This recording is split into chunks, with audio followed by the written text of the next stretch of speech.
This is Douglas Tooley. This is a drive-in video to Anderson Butte / Mindful Mountain, my secret Sedona camp.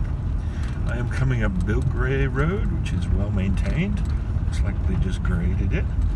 We're looking for road 9548. This section right here is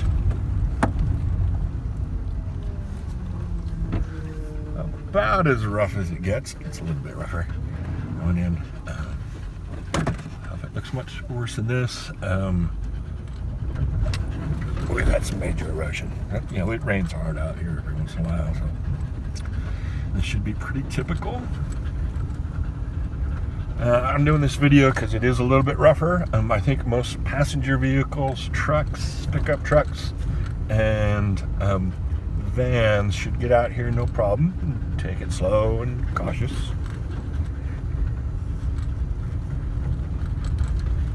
So this is our first turn.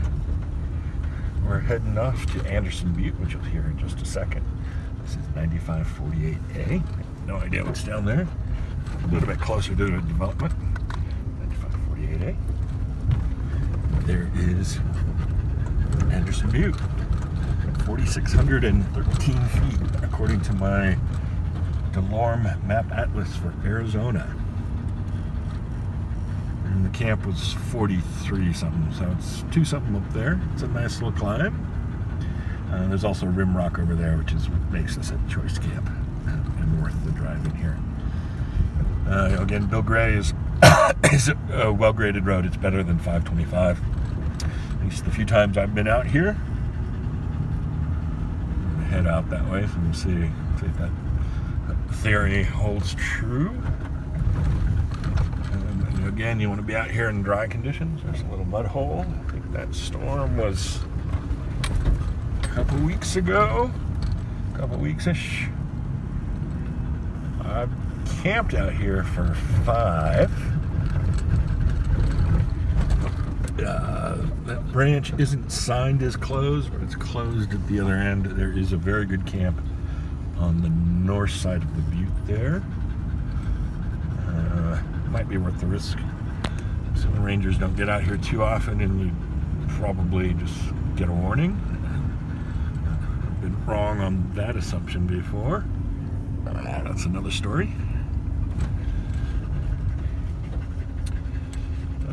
This is probably a rancher road to start off with, the history of it.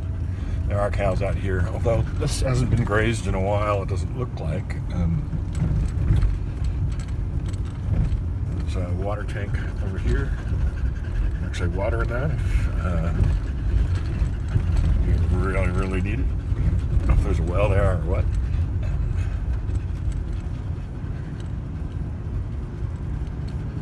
It's December 21st, solstice, shortest day of the year.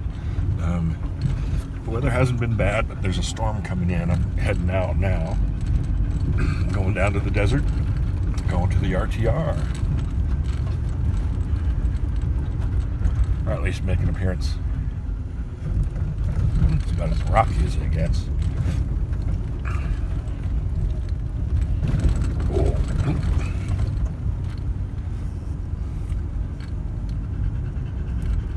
The storm that's coming in, the snow and rain, you could winter here in Sedona, but it's not that far to where it's a little bit warmer. I kind of like it a little bit cooler.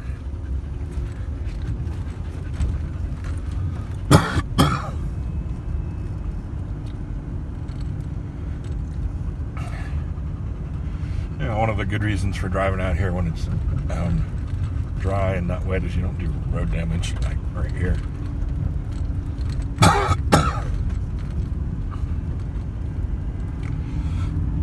There's Anderson Butte. One of the big attractions of this, I can't zoom in on it, is the Sedona Cliffs coming off the Mogollon Rim, the Colorado Plateau. So you're up on some rim rock over that. You get that at that camp off to the right at the north end of the butte. There's some nice pines over there too, and also in that other camp off to the left. Oh no, this is the turnoff for that one right here. This one's out there a little ways. That one's a little bit farther. That one's probably the closest over there, both quasi-legal. It's like somebody pulled the sign, although I don't know that one way or the other. In my judgment, they were correct in doing so. Those were roads that shouldn't have been closed.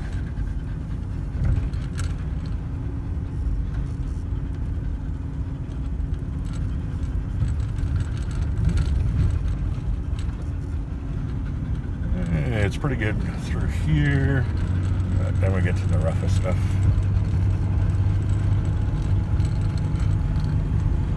My shopping list for natural grocers. Gonna go stock up before I head down to the desert.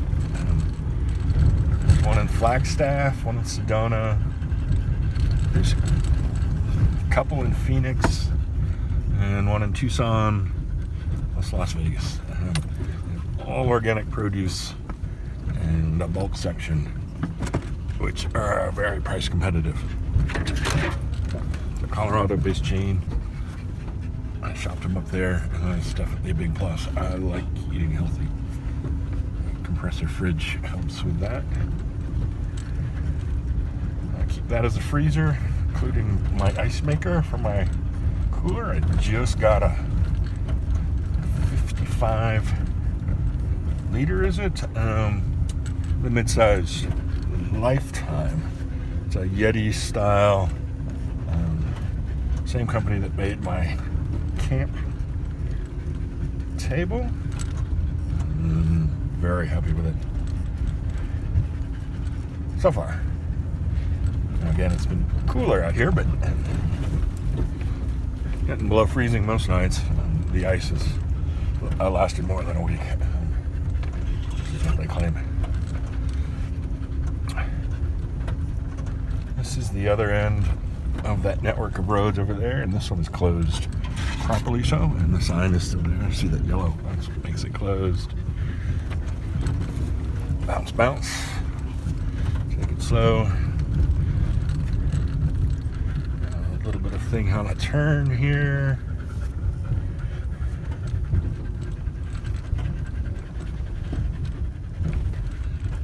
This cactus, the prickly pear, seems to be a colony that's up there in the dry and hot rocks.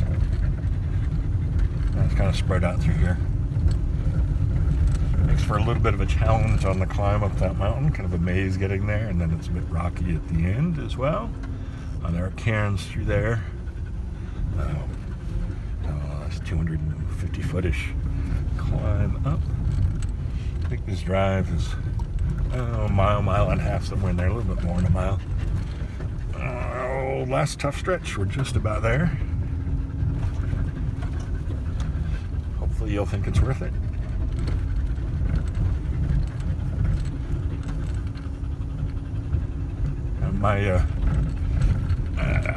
I've been out here 5 days, haven't seen a soul.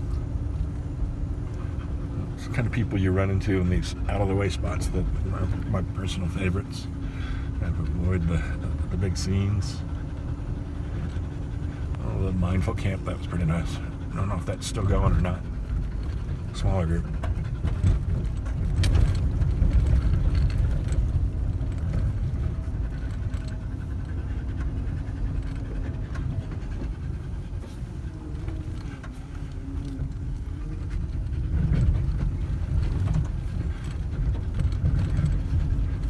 This is my 2000 Ranger I'm driving here, 300,000 miles. I'm getting a couple rust spots, and I decided to paint it with a two-tone black and tan bed liner.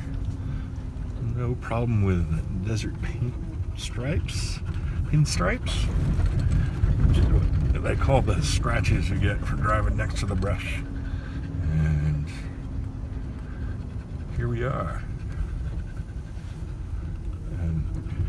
There are a few camps. I actually camped out a little bit farther just because the solar alignment was better and couldn't quite get the southern exposure that I wanted on a nice level spot here. And you can see we've got a nice piece of rim rock and a big 180-degree plus view. And this is the most developed of the spots, but and get quite a lot of people out here. And there we go. Sedona right behind my rearview mirror. And you can kind of see the airport out there too, down to the Verde Valley. See ya.